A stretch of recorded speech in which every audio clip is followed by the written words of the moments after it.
Hi guys, it's Internet Rabbit Hole Daily here. We are reacting to the situation in Afghanistan.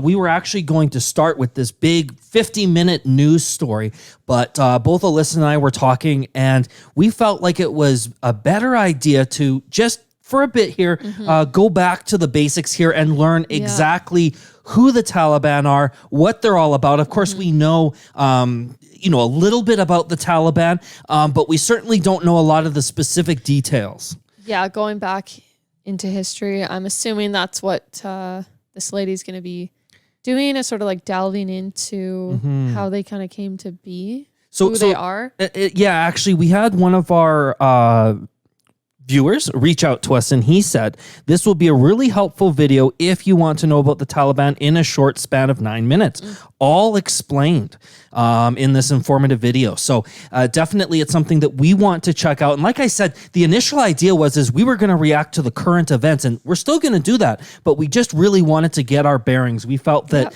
by watching this first, it's going to be a much more meaningful reaction, at least when it comes to the more contemporary stuff. Now, this isn't the first time we've reacted to the situation in Afghanistan. We did do a video on how it's going to affect the women and the girls and the children in Afghanistan. And we also did another one on how it's going to affect India. So you might want to check those out. I'm ready to jump right into it. So this is from Al Jazeera, and it says start here. So I guess this is a great starting point. Let's talk about the Taliban. They've been fighting the government and its allies in Afghanistan for 20 years. Today, they seem stronger than ever. The Taliban have adapted their tactics. They've gotten more brutal. And now the Americans are going home. It's time to end the forever war. Biden wants his troops out by September 11th, and that could strengthen the Taliban even more. So who exactly are the Taliban? How is it that they have so much power?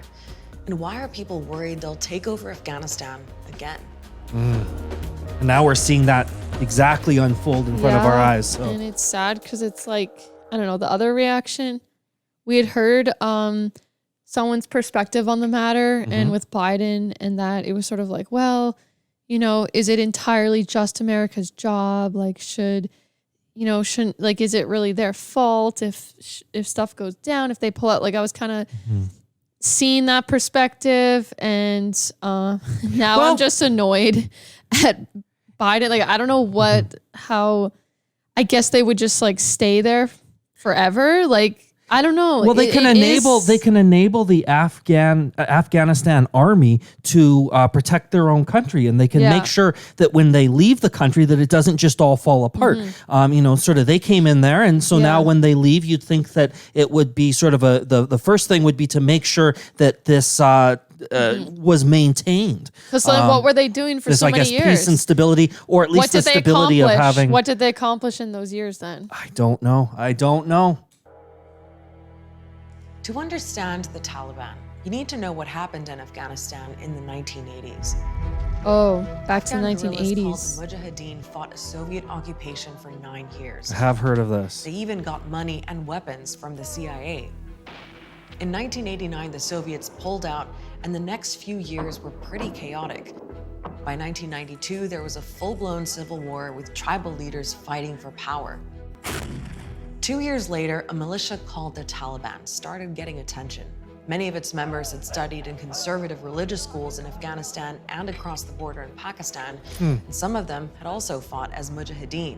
I don't know what Mujahideen is. They had their own plans for the country.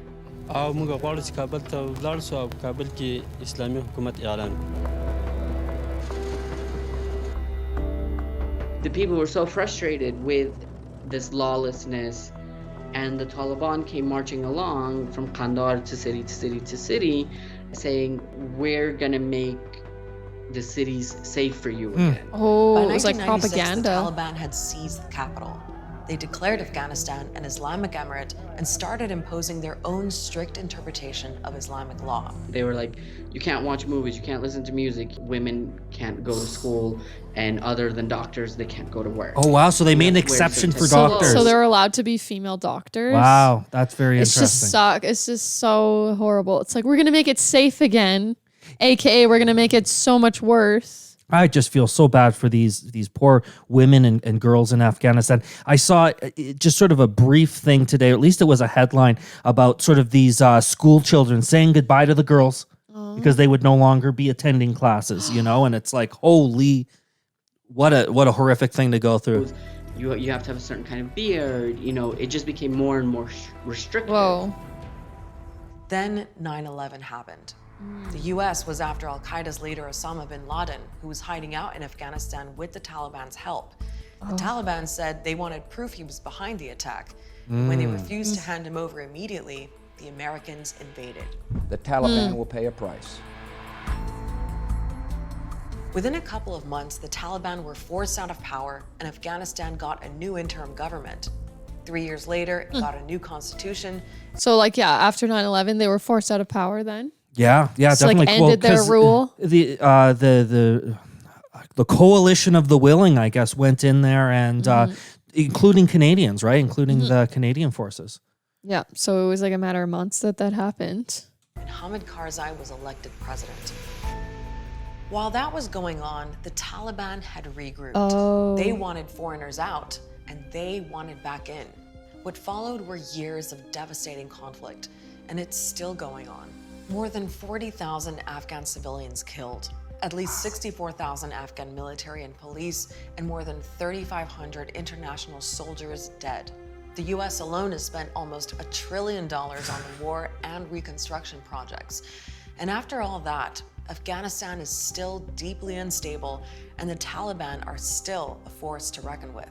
They're an insurgency fighting international occupation as they see it. They're fighting an illegitimate government in Kabul as they see it.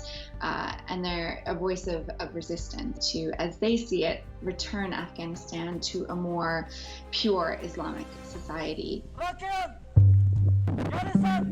Today, the Taliban have as many as 85,000 full-time fighters and training camps across the country, and the area they control has been growing.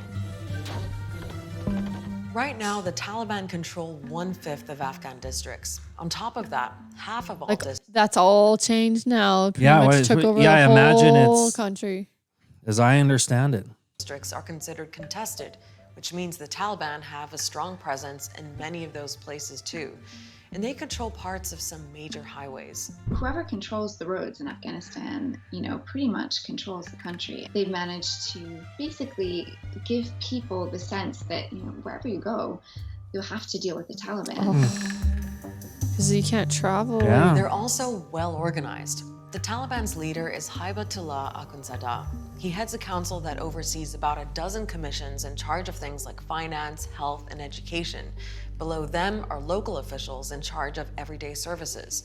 So in a way, the Taliban have set up a parallel fascinating. state. Like they're too organized to like, Well, it sounds they're like they're too very much organized. of like an yeah. official thing as like crazy and corrupt and Well, like she Just- said, they've set up a parallel state. So you have Yeah. sort of the, I guess, quote unquote, the official government, and then you've got the Taliban who thinks that they should be the government. Well, I and just they've got these wish sort they of were so parallel much. structures. I just wish they were so much more like dumb and didn't do that, because it'd be so much easier to They deal even with. run their own courts, which can be pretty popular among Afghans. Justice has been a huge gap in Afghanistan, and where the state courts have failed, these Sharia courts are able to come into communities who may even be reticent to support the Taliban, but they offer justice. What All kind of that control has justice? also made them rich.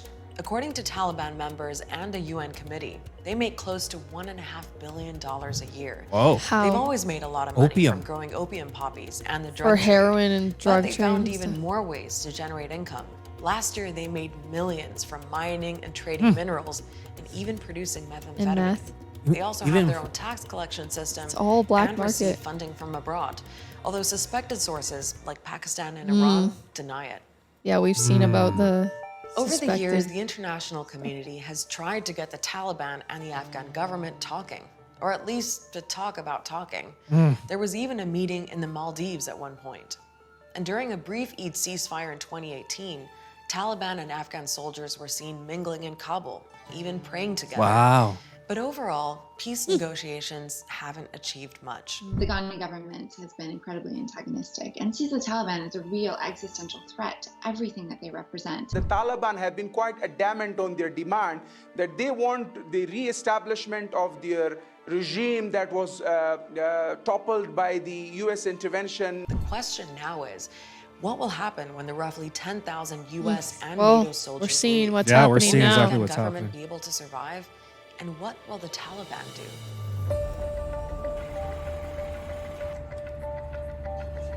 Oh, that looks Well, the brutal, prospects whatever for peace and what's going on stability there. aren't looking great. Even while peace talks have been going on, almost 1,800 Afghan civilians have been killed or injured in the first 3 months of this year. That's almost 30% more Oh than my- last year. There's also been a wave of assassinations that people blame on the Taliban. Targeted killings continue. Targeted killings. Civilian government workers, they just take people out in their way. Activists and journalists. It's to make people feel less and less safe, less and less secure, to sort I'd of be just send terrified back if I the was, say, a message repeatedly journalist. that your government is not protecting you. Afghans are already asking themselves what life might be like if the Taliban take over again. Will they rip up the Constitution, which protects basic human rights? Will women be able to travel without a male guardian? Will women be able to be judges?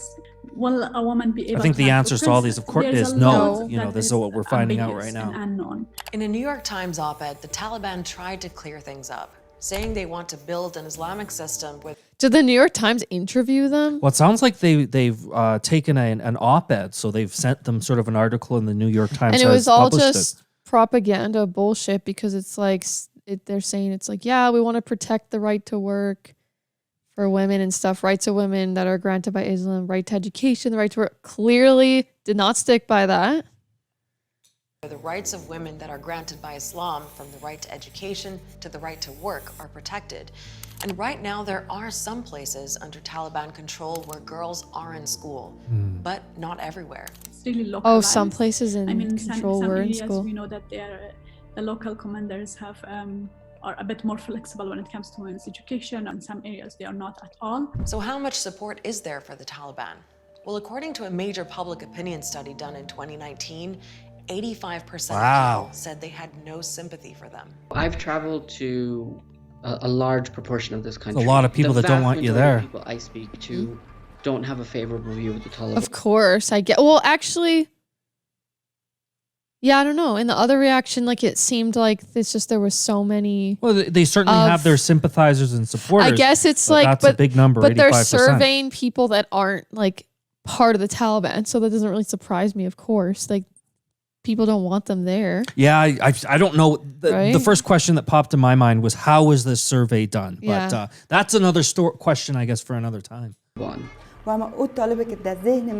کابوس بد و can't خوابهای imagine. شیرین کودکانه مرا به یک خاطرات تلخ God, I hope she got out. هرگز Hope she got out. People may not like them, but the Taliban know what they want, and they've shown that they're in it for the long haul.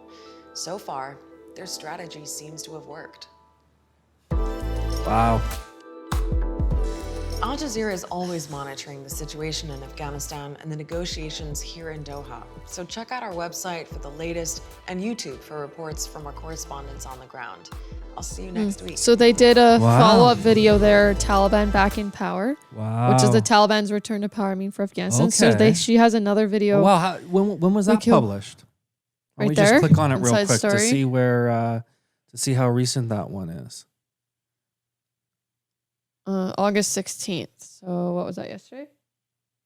Wait, is that today? Sounds like that's today. Oh. Shall we continue? Oh, I'd love to see this Okay. one. After nearly 20 years, the Taliban is back in power in Afghanistan. It says it wants an Islamic system that's compatible with society. But what will that mean for millions of Afghans? And how are world powers reacting to this development? This is Inside Story.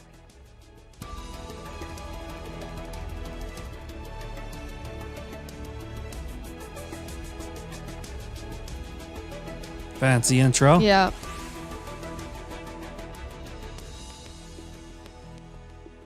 Hello, welcome to the program. I'm Kim Vanel. Afghanistan is now under the full control of the Taliban. It took the armed group less than 10 days to sweep across every province and all the way to the presidential palace in the capital, Kabul. That It fast. says it wants peace and an inclusive government that's compatible with Islamic law. But many Peace? Afghans are skeptical. Observers are worried God, this is after brutal. scenes of panic and desperation at Kabul's. They're trying to hold on to the airplane. What? And some of them Thousands fell out. Afghans have been trying to leave the country since the fall of the government a day Just earlier. brutal. Like they were going to hold on to the outside of the plane? they were so terrified. But planes go so fast, like you die. I guess they felt that was maybe they would rather Better? risk that than whatever fate was coming towards them Oh, it's horrible. in their own country. Like they're trying to flee the country. Yeah, and so what I actually saw today is a still image, and they circled where the person was falling out of the like they had held on to the airplane, and then obviously they couldn't hold on and fell to their death. So you can see just the terror in these people's actions here. Unbelievable. How do they even get? Do they just let them through? Like they're like, yeah, there's a plane going. They Like probably whoever just gets stormed on. the airport. There's enough Yeah, people they there. I mean, stormed. they're just terrified, and I Holy- suspect also those oh my traditional God. laws have all fallen apart, anyways. Jeez. But all Absolute commercial flights pandemonium. have been cancelled until further notice. The Taliban has tried to reassure people they have nothing to fear. In the US, the rapid fall of the Afghan government appeared to come as a surprise for some White House officials. President Joe Biden is facing criticism for sticking to the plan initiated by his predecessor, Donald Trump, to end the US military mission. Oh, so Trump initiated it. Well, I've heard that he's sort of blaming Trump, and then people are saying, "Well, why are you blaming Trump? You decided to sort of stick to his plan." Like he had the power to not follow through with it. As I understand it. So, But how far did Trump start pulling troops out? not that I'm aware of, but So someone. he initiated Once something, again, guys, though. we don't know any of this sort of stuff. We're just sort of figuring it out as we go here. So. But Secretary of State Antony Blinken insists Washington has achieved its goals in Afghanistan. Let's take a step back. This is manifestly not Saigon. The fact of the matter is this. We went to Afghanistan 20 years ago with one mission in mind, and that was to deal with the people who attacked us on 9/11. And that mission has been successful. We brought bin Laden to justice a decade ago. Al-Qaeda, the group that attacked us, has been vastly diminished. Its capacity to attack us again from Afghanistan has been, right now, does not exist. And we're going to make sure that we keep in place in the region the capacity, the forces necessary to see any reemergence of a terrorist threat and to be able to deal with it. So in terms of what we set out to do in Afghanistan, we've done it. The Taliban. Yeah. So I guess they're like, hey, our problem with that was with Al Qaeda and, Now the fact that security of the United States and our conflict involved with, this country. And so, we weren't there to. So then my question is whose responsibility is it? Yeah. Well, what I would say is that regardless of all that, then you really have a responsibility to help all of the people like that were translators or that supported you. You need to be able to get them safely out of Afghanistan if basically the Taliban advancing is going to mean certain death for them. Let's sort of see what else they say here. Holding talks to form what it calls an open, inclusive Islamic government. It's unclear what that will look like, but a spokesman says certain policies have already been agreed. The armed group says the rights of women will be respected. They'll have access to education and will be allowed to work as long as they wear the hijab. That's what they're promising. Criticize whoever they want. Media freedoms will be. Sorry, I thought you said that. I thought we had info that they were actually. Were people just prepping to? Yeah, that's what I thought. That's what I thought. School? So it maybe the situation was that this is everyone what was they scared. heard, and so they were all doing their goodbyes, and they were all going back to the home. But they didn't really I don't know what was going to happen. Yeah. They were anticipating it was going to be exactly like beforehand. Like they were anticipating the worst, being like. Women are going to not be able to go to school. Okay, interesting. Because the other video we just watched, I was like, they didn't like stick to their promises. But apparently, this video was just posted today. Apparently, so far, this is interesting. I did not know that. I had assumed the opposite. Once again, guys, we're figuring this out as we go. We aren't news experts or anything. We're just a couple of Canadians who are learning this stuff for the first time. A couple dum-dums. Tolerated, but with limits on, quote, character assassination. And the Taliban says criminal punishments will be decided by the courts. We'll bring in our guests in just a moment, but first, Rob McBride has this update from Kabul. Chaotic and tragic scenes continuing to unfold at Kabul's international airport, with thousands of people still desperate. Sorry, I know I'm pausing a lot, but like, isn't he scared to, don't you have to have a beard? Is he protected by like? I think there's a certain amount of protection afforded to journalists, particularly I would think from Al Jazeera. Like the Taliban don't want to be seen, as I understand it anyways, they don't want to be seen as monsters. They want to be seen as, respecting they want to give up, to an extent. And they want to give off like a certain image. A certain image, exactly. And if they like actually refuse people go there, then the journalists will write about that. They'll expose that and be like, they're not even letting us go and see what's going on. So, they're easy to like, they can control the narrative more when they let media sort of come there, kind of, and then they can just like, I don't know, sort of make it into propaganda, if you will, I guess. To get out it's like, see, we're not so bad. As the Taliban secures its control of Kabul. All of this began when it was realized that the government here was collapsing. There was a surge of people towards the airport. They have completely taken over the terminal, with many people spilling onto the runway, clambering to get onto aircraft that were parked there. Also clambering to get onto US military aircraft as they were taxiing for takeoff. There have also been some clips, tragically, of people clinging to wings and then falling to their deaths as the planes were taking off. There has been, to some extent, a certain amount of order has attempted at being restored, with the Taliban putting a cordon around the terminal to stop any more people getting in. And the US forces, of course, as they continue their evacuation of embassy personnel and other US citizens, have their own cordon. But still, there are thousands of people between those two cordons, desperate to find any flights, as the flights, all commercial flights at least, remain cancelled at this stage. In Kabul itself, things remain fairly calm and quiet on the streets, but there is a fairly surreal feel about this first day of Taliban rule here, with many people, Kabul residents, coming out for the first time to see Taliban fighters now taking over checkpoints where once there were soldiers and police who again seem to have disappeared, melted away, as the Taliban gets to grips with the governing of this country. But it is fairly surreal, with many Kabul residents talking for the first time to the Taliban who've arrived in their midst here in Kabul as they get to grips with this new reality. Many of them taking selfies, shaking hands as we move forward into the unknown, as the Taliban takes control and we see what this new Taliban taking selfies with the Taliban? Yeah, well, these are the people that are going to be governing their country. So, I mean, what do they want to do? Be antagonistic and be, sowing the seeds of ill will? Or do they want to, get to know the Taliban, because that's who's going to be governing them, I don't know. It sucks. Yeah, I guess in a way they sort of kind of have to accept it, because what's the other government? Yeah, sort of I don't know what the other option would be. Wasn't elected, but basically just if the American military couldn't keep things under control, what hope are they going to have? I really don't know. Look like.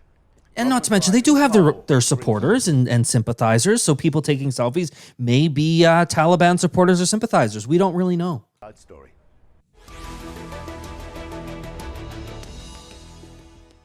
Okay, let's bring in our guests. In Washington, D.C., we have Shafiq Hamdam, former Deputy Senior Advisor to former President Ashraf Ghani and a former Senior Advisor to NATO in Afghanistan. In Doha, we have Abdul Salam Zaif, a founding member of the Taliban and former Taliban ambassador to Pakistan. In Newfane, Vermont, we have Peter Galbraith. Wait, what about Pakistan? So he was a founder of the Taliban, and then something having to do with advisor, or what did they say there? Former Deputy Senior Advisor Talk about it's coming up. Ghani and a former Senior Advisor to NATO in Afghanistan. In Doha, we have Abdul Salam Zaif, a founding member of the Taliban and former Taliban ambassador to Pakistan. Former Taliban ambassador to Pakistan. Okay, all right. What does that mean that they were the ambassador to Pakistan? They would be the figurehead of the Taliban that would deal directly with to speak to Pakistan. With Pakistan, yeah. So he's a founding member of the Taliban. Yeah. Like, wait, because the Taliban was like in the 80s, so it's not even that old. That's a good question. It was started in the 80s from that other video. I'm trying to remember whether they said they started in the 80s or if that's just when the Soviet conflict occurred. I'm not so sure, but let's see what else they have to say. Oh, and then it was maybe even the 90s, 90 something. So, yeah, like the founding members aren't even like that old. Like it's like a new organization. That's crazy. Well, it's just weird to just have like it's like this is the guy that like found one of the founding members. Like, hey, let's and he's here on this panel do these to horrible share his thoughts. things. So it's great. I'm very interested to hear what he has to say. In Newfane, Vermont, we have Peter Galbraith, a former Deputy United Nations Special Envoy to Afghanistan. A very warm welcome to you all. I'd like to begin with you, Mr. Abdul. Sorry, but why are we giving a warm welcome to Doha? I just want to know. Well, like I said, there's been, once again, I'm only following this on the periphery here, but as I understand it, both China and Russia have acknowledged the Taliban as being the new but she didn't have to say, like, she Afghanistan. just said, let's get started. She said, a warm welcome to all of you. Like, I'm not giving him a warm welcome. All right. So, Salam Zaif, you are one of the founding members of the Taliban. Tell me, is this going to be what we see now? Is it going to be the Taliban rule of old? Or have things changed? Has the group changed? I think right now this is very fast to justice about. I think the Taliban, which did declare from before they are believing on political solution in Afghanistan, especially for the Kabul. Before the Taliban was coming to Kabul yesterday, it was supposed to... I'm finding it very hard to understand. I know the subtitles, they haven't... let's give it a shot. So our subtitles are auto-generated because this is a really new video, so they might... Yeah, let's They see. might be inaccurate, but I think I was it'll having help. a very hard time following there. So. Yeah. Rule of old, or have things changed? Has the group changed? I think right now this is very fast to justice about. I think the Taliban, which did declare from before they are believing on political solution in Afghanistan, especially for the Kabul. Before the Taliban was coming to Kabul yesterday.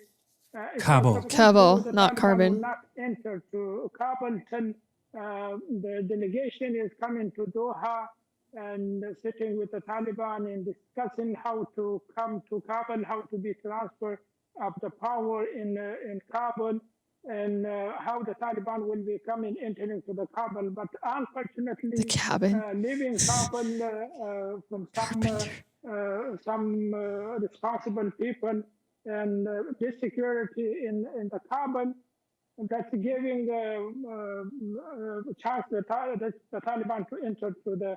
Sorry, but it just sounds like he's saying a whole lot of nothing. Like he's just like I'm having a very hard time following what she basically he's trying to get asked. She was across just there, like, "Is this going to be like an old Taliban rule?" And he's just like, "You know, we're trying to get into Kabul." And I think what he might be saying is, "Hey, we're trying Kabul, to this," and it's like, we're sort of using diplomacy to get into Kabul. We're not just entering without any care. We're sort of trying to give the right people the right heads up and give people a chance to evacuate and stuff like that." I don't know. He's not even answering like her question. Didn't really have to do with this. Let's see. He's not done talking. For the security reason, to keep the security of the people.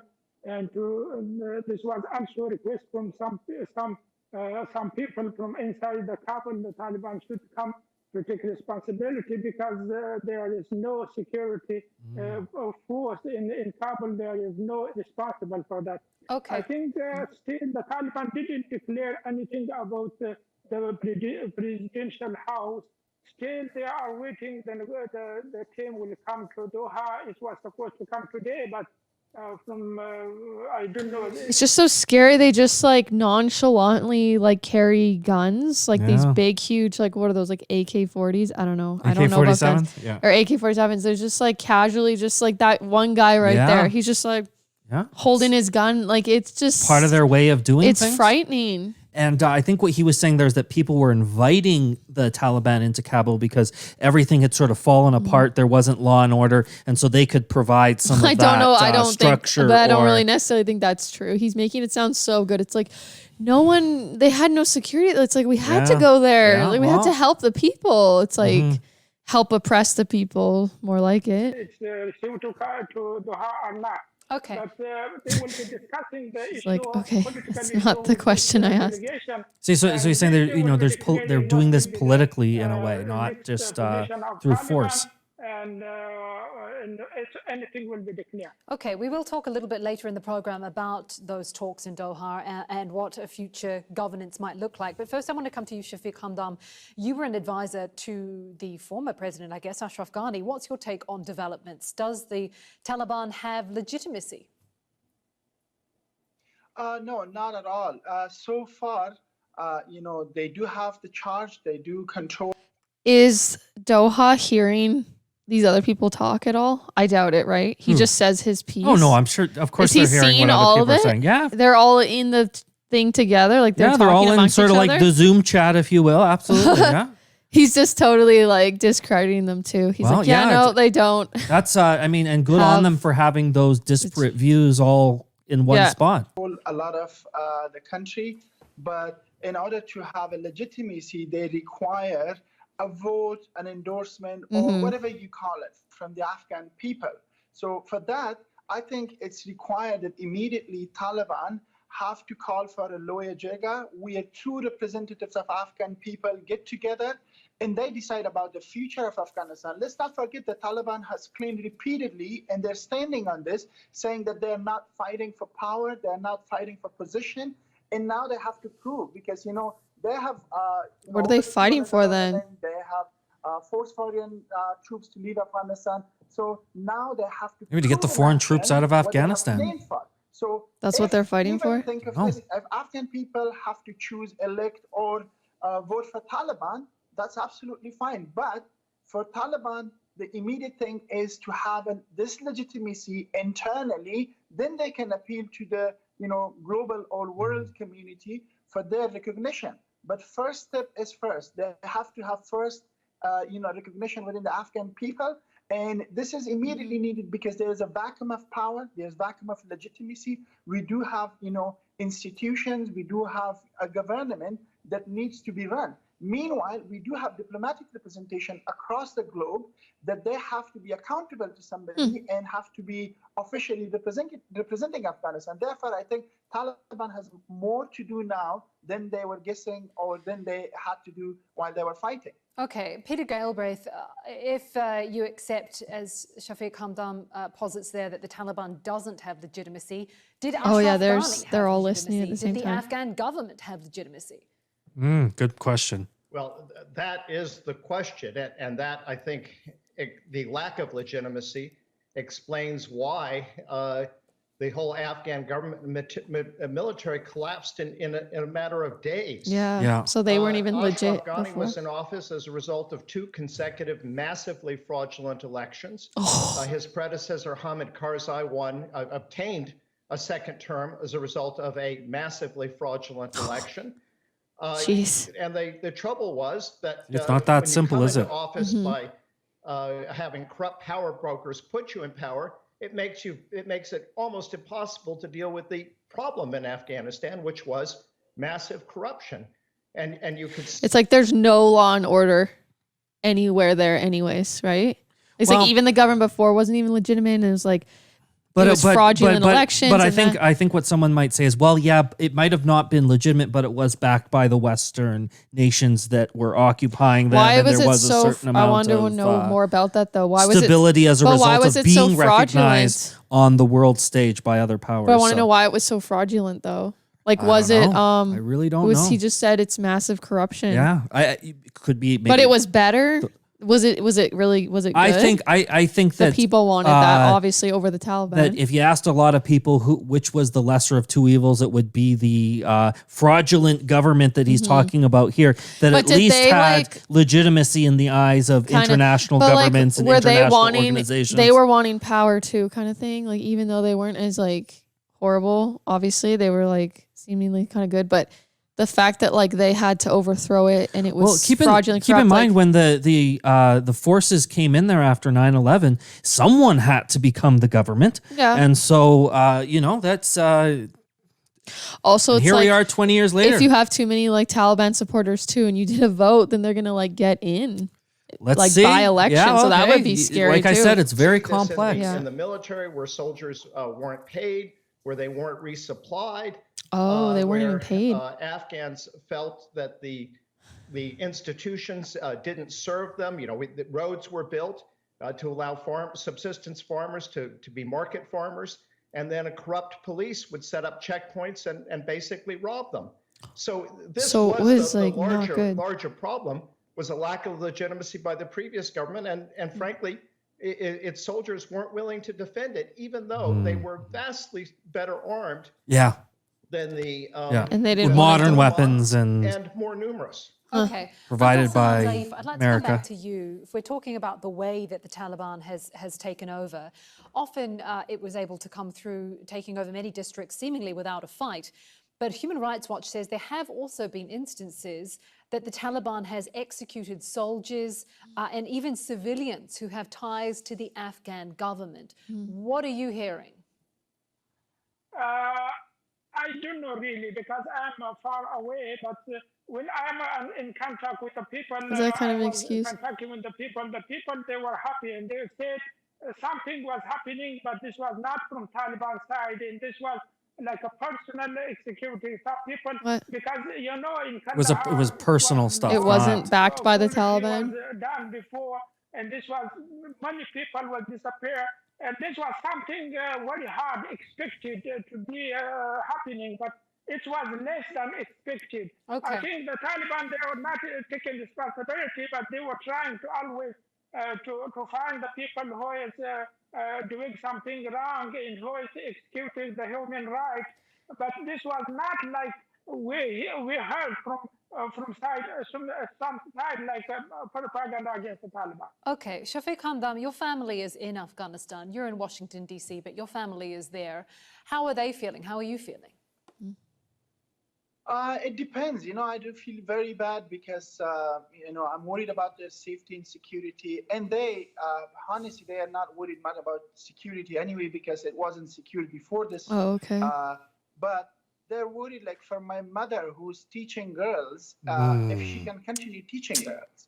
And for my sister who has studied, Islamic Sharia, she's graduate of college. And actually, I took her during Taliban regime to secret schools. And now gladly she's a graduate of college.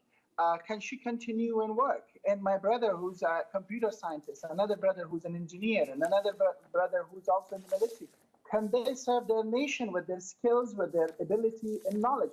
And beyond that, I think, now Ashraf Ghani has gone. There is another man replacing him, correct?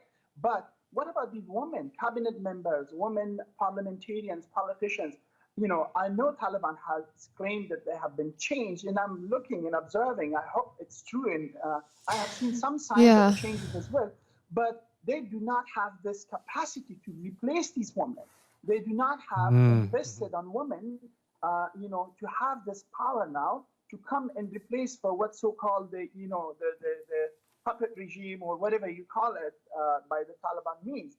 So I'm afraid if women are not included, if they're excluded from the political decision-making body, especially from the cabinet, especially from judicial system, then I think we will return back to before 2000 or 2001. So my suggestion, and I think it's a challenge for the Taliban as well, that the world and Afghan people see how much they have changed, how much tolerance do they have against minority, against different ethnicity groups. These are the things that we still have to observe and see the changes what the Taliban have claimed so far.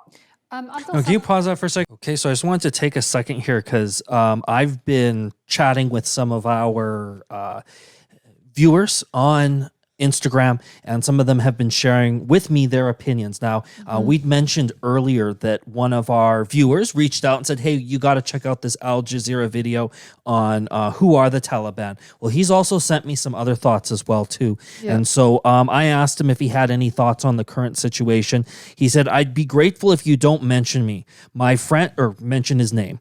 My friend told me that though not the best option, the Taliban is the only option for Afghans, as the previous government was moth-eaten, highly corrupt, and incapable of handling the administration. That's why the local warlords joined hands with the Taliban and toppled the Ashraf regime. Even though knowing that they're tough and strict for their rules, the things that he said why Taliban came back are corrupt government, justice systems for crimes under Taliban, and lawlessness of the previous government. So this is the point of view of someone who lives. He's giving us the point of view of his friend who lives there. Now he says his friend lived there but had to flee due to continuous disruption in his studies, due to continuous firing and violence and all. So he migrated to India, completed his studies, and he's in the UAE now. His family is still in Afghanistan. Was there violence and firing while he was trying to study? That's what it's saying here. He also mentioned that the Taliban are going a little liberal for now, as they want the global community to recognize their legitimacy and want to comply more or less with the changed world as compared to their previous rule. So time will have an answer for, are there policy changes like granting women rights to education and work, as their spokesperson said?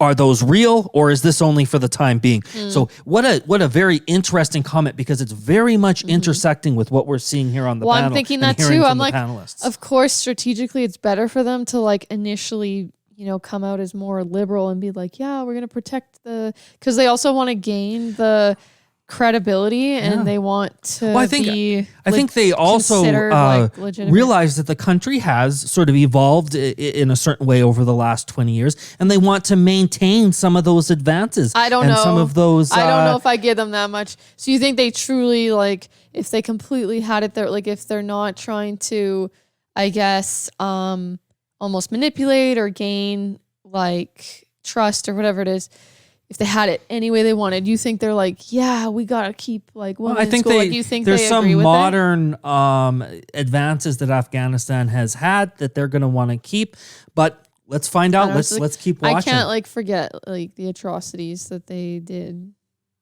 to women and others. And everything they did. Yeah. So it's just Salam Zaif, what are you hearing from the Taliban? Because this is a big question for a lot of women. Will they have access to education? And girls, will they be allowed to work?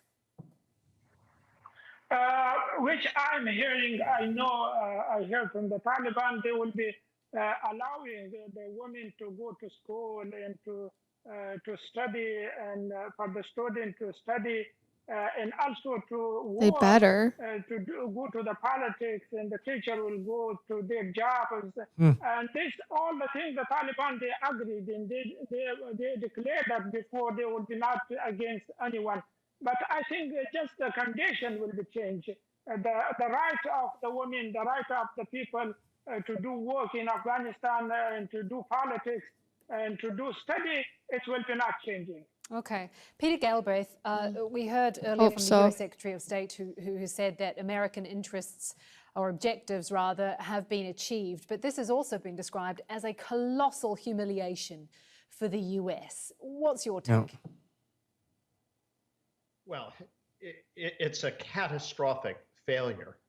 The United States was in Afghanistan for 20 years, twice as long as the Soviet Union. It spent around $2 trillion, more than 2,300 dead. It spent hundreds of billions on the Afghan military and police and in aid programs. And the thing collapsed in days. Yeah. It's also just sad too, from our friend perspective too, being it wasn't even that great.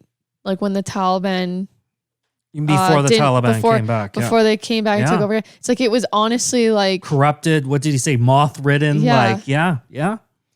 And during like the friend left before the Taliban even took over, right? Yeah, but his like family's still there. It was already like corrupt and stuff too. So Yeah, it's that's like what we're hearing. The U.S. It's what really he's saying as didn't well do too. He's much. saying that the previous governments were My corrupt. first trip to Afghanistan was February And they were there for 20 years, though, 1989 but with the Mujahideen.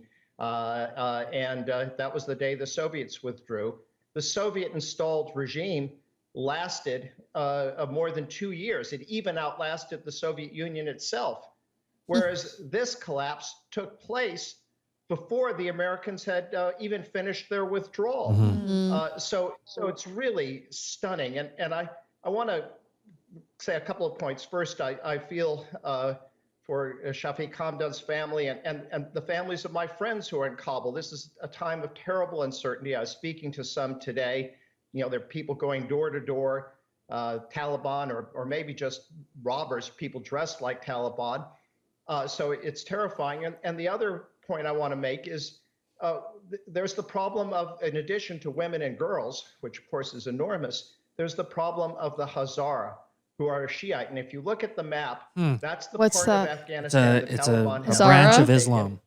Hazara is a branch? There's Shiite. No, well, I don't know what that means, but there's Shiite and Sunni. So yeah, are not yet taken.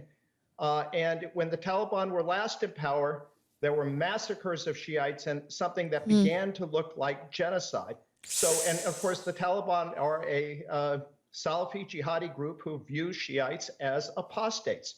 So what's going to happen to that community is 15% of Afghanistan's population. This is something that ought to be a major concern to the international community, in addition to the concern about the future of women and girls. Okay, yeah, you make a very interesting point. I want to put that to you, Abdul Salam Zaif. I mean, is that something that the international community should be concerned about? I think about the issue of Hazara, this is not the issue. Oh my gosh, I called the guy Doha. That's the location he's. Yeah. Oh, I didn't realize. Sorry. No, that's where he is. I just it said it above him, so that's how I referenced him because I couldn't remember. Just his interesting here to make a quick note because it's popped up. It's hard to read because of the subtitles here, but it says that Russia's recognition of the Taliban will be based on the armed group's conduct. Now, as I understand it, whereas other what would you call embassies, like for example the United States, their embassies have evacuated, Russia hasn't. So the Russian embassies are still in Afghanistan. Yeah. So they've retained a, I guess, dare I say, friendly relationship, or at least a not hostile one. Of concern. Already there was a lot of negotiation to the Hazara ulama, scholar, in the tribe leader, and this problem is resolved. There is nothing to be a clash between Taliban and Hazara by any means. And the Taliban, they are not raising this kind of issue like some people, they already wanted to raise this issue, but the Taliban was very careful about this issue. And the new Afghanistan, I think the Taliban, they are more experienced, they have more experience, they have a lot of information about the past, and they will not do the same mistake which was done before from not moving. But I think the Taliban know the importance of Afghanistan, the importance and the legitimacy, the importance of the unity in Afghanistan, the importance of the war community. And He's got a fly on his head. They are thinking about that, they are discussing, they are aware of that. I think they will be in the next Afghanistan. I'm not thinking these kind of things would happen between tribes. Okay. That's if I tell to my colleagues that one thing in 2 weeks all the government was collapsing, including the Americans. Still they are in Kabul. That is showing the people what they want, what the people of Afghanistan want. What is the priority of the people? The priority of the people is life, security, and stability. Then other thing. I think this is very important. When the stability is coming, the rest of thing is possible to discuss and Okay. develop. I hear what you're And the saying. I Taliban, hear what they you're are- saying. I hear what you're saying. I want to put exactly that to Shafiq Hamdam, because if we look forward, and we need to look forward now, the former president, Hamid Karzai, is forming a coordinating council to try and manage a peaceful transfer of power. How do you think that is going to go? What discussions will be being had behind closed doors now? That's absolutely illegitimate body, has no legitimacy and no power and no recognition, because the people in this coalition, the three individuals, cannot represent Afghanistan and Afghan people. They are also failed leaders that even they have never ever truly received the legitimacy or endorsement from the Afghan people. So how they will be able to transfer a power that has no existence anymore, and how they would transfer power to somebody who already in power. So I think that's beyond discussion, and it's up to the Afghan people, to the Afghan nation to decide how they will form their future government, and Taliban can facilitate that. As I mentioned before, that government could be the Taliban regime. Sure. But let's not forget, and let's not allow individuals to think and to decide on behalf of Afghan people. We have experienced a massive failure of President Ghani, mainly because he tried to represent the nation, but he wasn't true representative of the people. So Taliban has to be also careful. If they want to get this legitimacy endorsement, they have to return to the people, and must not include and believe in these individuals who have been part of failures in Afghanistan, who have been, But once they get the power, then they could just do whatever they want, right? Like, say they manage to gain the legitimacy, like it could be like a ploy to gain, like, offering security, offering all these things, and then they gain sort of like the support of the people, and then all of a sudden now they're legitimately in power. They could just turn and do whatever they wanted, couldn't they? Yeah, I suppose that's something to consider. I think that there'd be so many logistics I'm thinking of for when the Taliban's taking over. For example, they would want the electrical grid to be working still. They would want, water systems and sewage systems and all this sort of stuff to keep operating. There'd be a lot of logistics. So when I'm hearing sort of transfer of power, I'm thinking more of, letting the Taliban know the logistics that were involved in running some of these government organizations and how to keep those from deteriorating or falling apart. Well, they do seem to be pretty organized in, I guess, other ways they were saying, but committing and known as war criminals and atrocities. So if again these people are involved in the formation of the government, if again they are in power, I wish we don't see any difference. And could I don't see because it's with the subtitles you can't see what it's saying. Sometimes we're nearing you the end of the can. program. Peter Galbraith, I'd like to come back to you. Do you foresee a future in which the US will form diplomatic relations with the Taliban? We're probably gonna be forced to. Well, personally, I think the United States should. Sorry, what was the question? I missed it because I was reading whether that the thing. United States will form diplomatic relations with the Taliban at some point, and let's hear what his answer is. He thinks they should. Diplomatic recognition does not imply approval. It simply is a recognition of the fact that the Taliban are, in fact, the government of Afghanistan. They have seized power. That is a fact.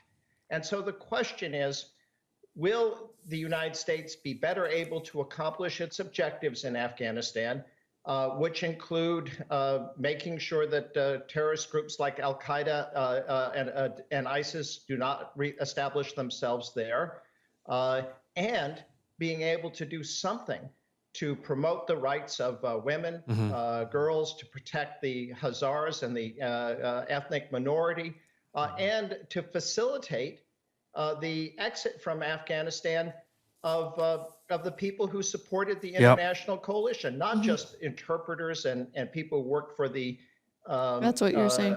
Embassies or the military, but also people who work for the United Nations and for the NGOs.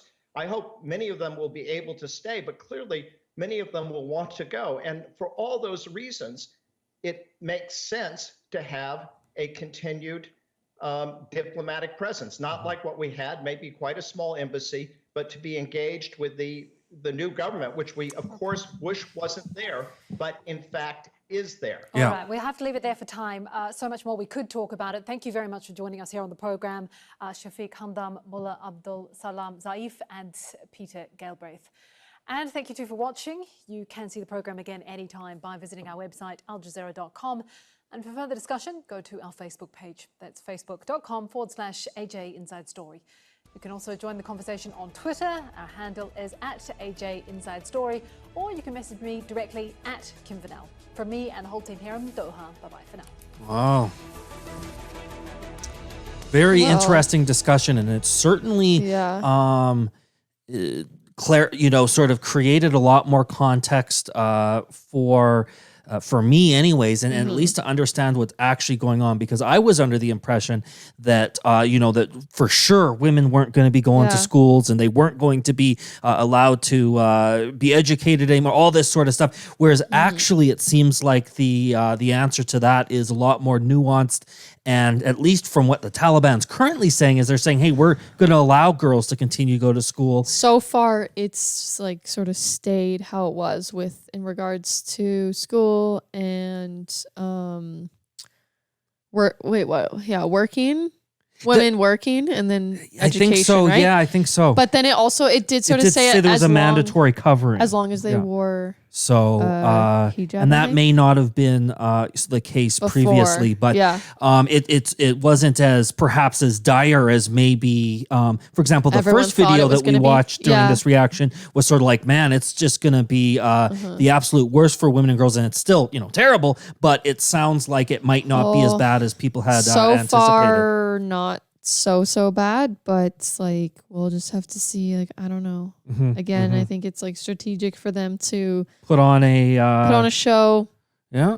Well, but then again, we because they heard want to gain the from support of the people. we also they want to heard- seem like, oh yeah, we're so like pro this now and that, and they want to gain support because then if they can legitimately be accepted there by the people, then they get to, and then once they have the power, in my opinion, I think they can just do whatever the heck they want. They sort of... Well, keep in mind, if they gained legitimacy, then all of a sudden did all these things that the people didn't like, then they start to lose their legitimacy pretty quickly. So well, there's governments all over that. Like they have elected officials and they start to do all these things that people really don't like. I understand. And there's nothing you can do about it, I guess, until the next election. So... Well... and then there's governments that they're just not democracies at all, so the elections don't even matter. So then it's just you're a dictator. Yeah, I think it's going to be a long time before I could imagine Afghanistan holding democratic elections. So, and it sounds like that wasn't kind of even happening with the leader that took over after the coalition forces came in there. So, anyways, I think we've got a lot more to learn. We appreciate you guys learning this stuff with us. It's always so insightful to see the comments, and like I said, be easy on us. We don't know what we're talking about, but we're just trying to learn, and I think that's better than not trying to learn at all. I hope you agree. And this is Internet Rabbit Hole Daily. IRH signing off. Bye, we'll see you guys. guys next time.